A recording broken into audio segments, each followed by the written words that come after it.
बोलो शनि भगवान की जय हो।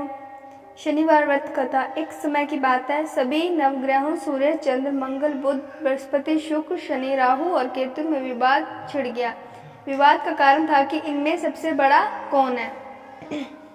कोई निर्णय न होने पर सभी देवराज इंद्र के पास निर्णय कराने पहुंचे। इंद्र किसी एक का पक्ष नहीं ले सकते थे, इसलिए उन्होंने निर्णय देने में अपनी असमर्थताएं जताई। परंतु उन्होंने उन सबको पृथ्वी पर राजा विक्रमादित्य के पास जाने की सलाह दी, क्योंकि राजा विक्रमादित्य अति न्यायप्रिय थे। इंद्र ने कहा कि वे ही इसका निर्णय कर सकते हैं। इंद्र की सलाह से सभी ग्रह एक साथ राजा विक्रमादित्य के पास पहुंचे और अपने आने का कारण बताया।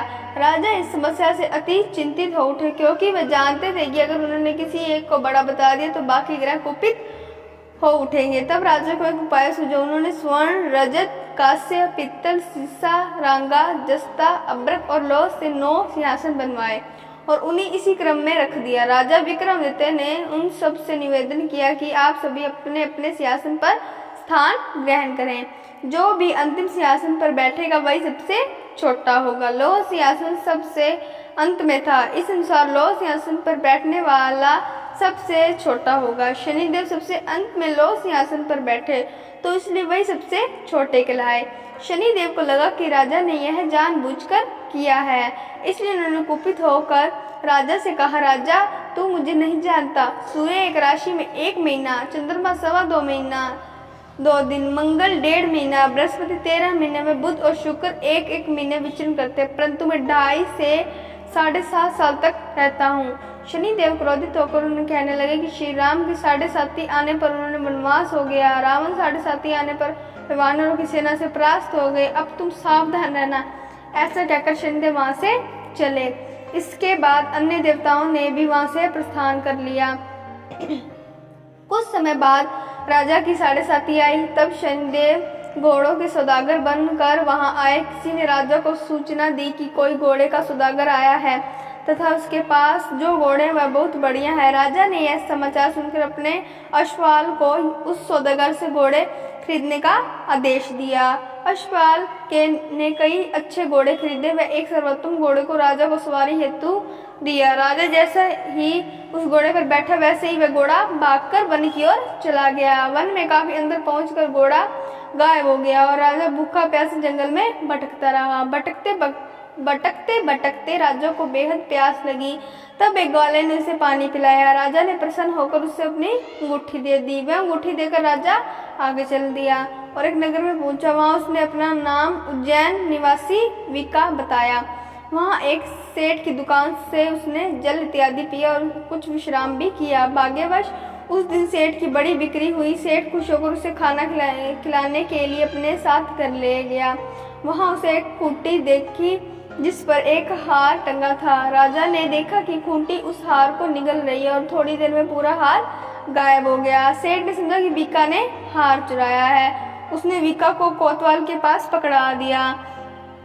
फिर राजा ने भी उसे चोर समझकर उसके हाथ पैर कटवा दिए। वह चिरंगिया बन गया और नगर के बाहर फिकवा दिया गया। वहां से एक तेली निकल रहा था। उसे राजा पर दया आई और उसे विका को अपनी गाड़ी में बिठा लिया। वह अपनी जीभ से बैलों को आंकने लगा।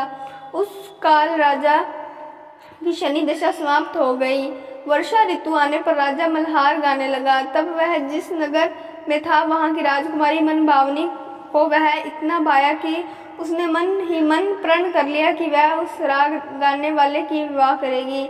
उसने दासी को राग गाने वाले को ढूंढने के लिए भेजा। दासी ने बताया कि वह एक चुरंगिया है, परंतु राजकुमारी ना मानी। अगले ही दिन से राजकुमारी अनशन पर बैठ गई कि विवाह करेगी तो उसी से। उसे सब ने बहुत समझाया, पर फिर भी जब वह ना मानी तो राजकुमारी के पिता ने तेली को बुलवा भेजा और विवाह की तैयारी करने को कहा। फिर उसका विवाह राजकुमारी से हो गया। एक दिन सोते हुए स्वप्न में शनिदेव ने राजा विक्रमादित्य से कहा, राजन देखा तुमने मुझे छोटा बताकर कितना दुख झेला है। तब राजा ने उसे क्षमा मांगी और प्रार्थना की, हे शनिदेव, जैसा दुख मुझे दिया है किसी को ना दे। शनिदेव मान कर कहा, जो मेरी कथा और व्रत करेगा उसे कोई दुख ना होगा। तथा जो नित्य मेरा ध्यान करेगा और चींटियों को आटा डालेगा उसे सारे मनोरथ पूरे होंगे। साथ ही शनिदेव ने राजा को उसके हाथ पैर भी वापस दे दिए। प्रातः आँख खुलने पर राजकुमार ने जब राजा को देखा तो वह आश्चर्यचकित रह गई। विका ने उसे बताया कि वह उज्जैन का राजा विक्रमादित्य है। सभी अत्यंत प्रसन्न हुए। सेठ ने यह जब सुना तो वह पैरों पर गिरकर क्षमा मांगने लगा। राजा ने कहा कि वह तो शनिदेव का एक कोप था, इसमें किसी का कोई दोष नहीं है। सेठ ने फिर भी निवेदन किया कि मुझे शांति तब मिलेगी जब आप मेरे घर चलकर भोजन करेंगे। सेठ ने अपने घर कई प्रकार के व्यंजनों से राजा का सत्कार किया।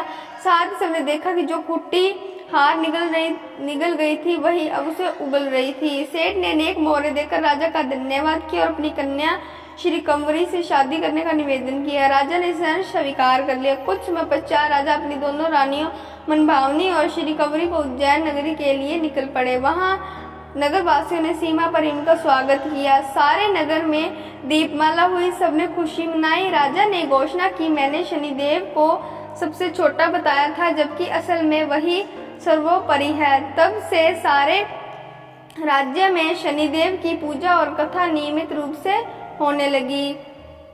सारी प्रजा ने बहुत खुशी और आनंद के साथ बताया। जो शनिदेव की इस कथा को सुनता या पढ़ता है सारे दुख दूर हो जाते हैं। बोलो शनिदेव भगवान की जय हो।